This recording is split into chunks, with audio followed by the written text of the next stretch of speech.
ഞാൻ പുറത്തേക്ക് പോകുക എന്നുള്ളത് എന്റെ തീരുമാനമല്ല. ചേട്ടന്റെ സ്വന്തം ഇഷ്ടപ്രകാരം ഒന്നുമല്ല. ഇല്ല, ഞാൻ ക്വിറ്റ് ചെയ്തതല്ല ഷോ. അങ്ങനെ വിട്ടാ പറ്റൂല. ഈ ബിഗ് ബോസിൽ നിന്ന് പുറത്താക്കപ്പെട്ട സിബിൻ എന്ന് പറയുന്ന ചെറുപ്പക്കാരനെ ഭ്രാന്തനാക്കി ചിത്രീകരിച്ചുകൊണ്ട് ഏഷ്യാനെറ്റിന്റെ തലപ്പത്തിരിക്കുന്ന ചില നാറികൾ നടത്തിയ നെറുകേടിനെതിരെ പറയാതിരിക്കാൻ കളി ഞാനിന്ന് മാറ്റി കളിക്കാൻ പോവാ. സിബിൻ എന്ന് പറയുന്ന ചെറുപ്പക്കാരൻ ഒരിക്കലും ആ ഷോയിൽ നിന്ന് പുറത്തു പോകണമെന്ന് ആഗ്രഹിച്ചിരുന്നതല്ല.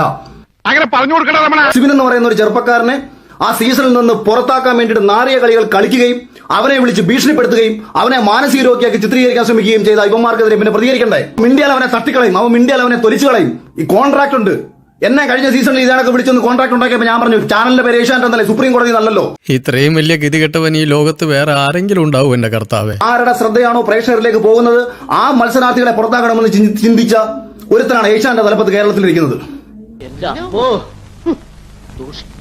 ഇങ്ങേരെയൊക്കെ അക്ഷരം തെറ്റിക്കാതെ സാറേന്ന് വിളിക്കാൻ തോന്നും. അതെ.